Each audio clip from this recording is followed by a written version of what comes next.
Sa labis na pagmamahal ni Divina kay Raymond at inggit sa kay Charlene, ay gagawin lahat para masira ang pagsasama nila Charlene at Raymond bilang mag-asawa. At sa ganon, ay mapasa kanya ulit si Raymond na inagaw lamang umano ni Charlene. At makakasama niya na sila Libby at Raymond bilang isang pamilya. Pero hindi magwawagi ang kasamaan sa kabutihan dahil sa sumbong ni Yaya ay mukhang may relasyon o something na namamagitan kina Divina at Raymond. At gumawa ng imbestigasyon ito si Charlene at hindi lang imbestiga kundi nahuli niya at narinig sa bibig ni Divina na may namagitan sa kanila ng kanyang asawang si Raymond.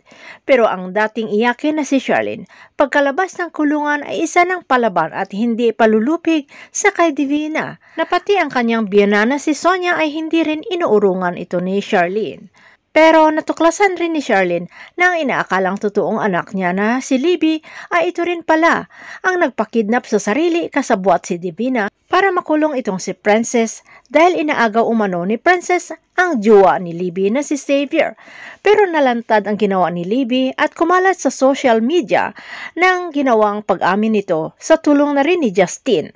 Unti-unti nang lumalabas ang katotohanan sa mga kasamaan nila Divina at Libby. Kailan kaya mabubunyag ang katotohanan sa pagkatao nila Libby at Princess? Abangan na lang natin ang mga susunod na mga episode dito sa Prinsesa ng City Jail.